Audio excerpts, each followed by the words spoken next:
In this video, I'll do question number 1, part 5, 8.2. Before doing this, I'll derive the values for sine 45 degree, cos 45 degree and tan 45 degree. So let's take this isosceles right angle triangle, right angled at B. So by Pythagoras theorem, we can find this hypotenuse. Hypotenuse is equal to root under a square plus a square, which is equal to a root 2.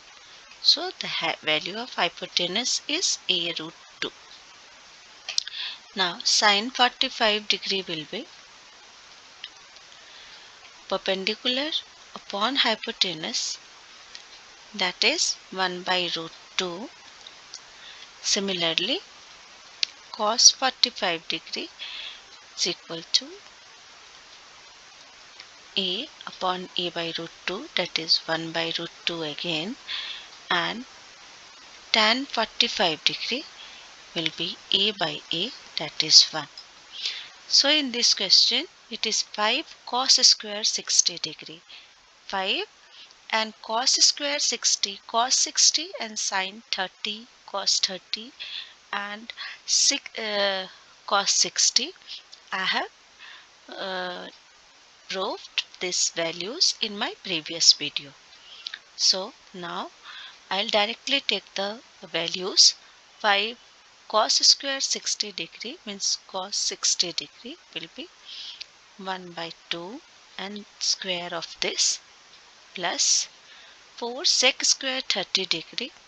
Sec is reciprocal of cos and it will be 2 root 2 by root 3 and square of this, minus tan square 45 degree means square of 1, that is 1, and denominator will be sine square 30 degree means 1 by 2 square plus cos square 30 degree means root 3 by 2 and square of this.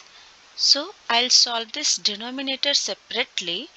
It will be 1 by 4 plus 3 by 4 and 4 by 4, that is equal to 1. So we can reduce this denominator and we'll solve the numerator part only. So 5 and 1 by 2 whole square means it is 5 into 1 by 4 plus 4 multiplied by 4 root 3 minus 1, which is equal to 5 by 4 plus 16 by 3, not root 3 here, it will be 3, root 3 into root 3, it is 3 and minus 1. So by solving this, 12 will be the LCM of this, and 4 3s are 12 and 5 3s are 15 plus 4, 16 4s are 64 minus 12, which will be equal to 67 by 12. Thank you.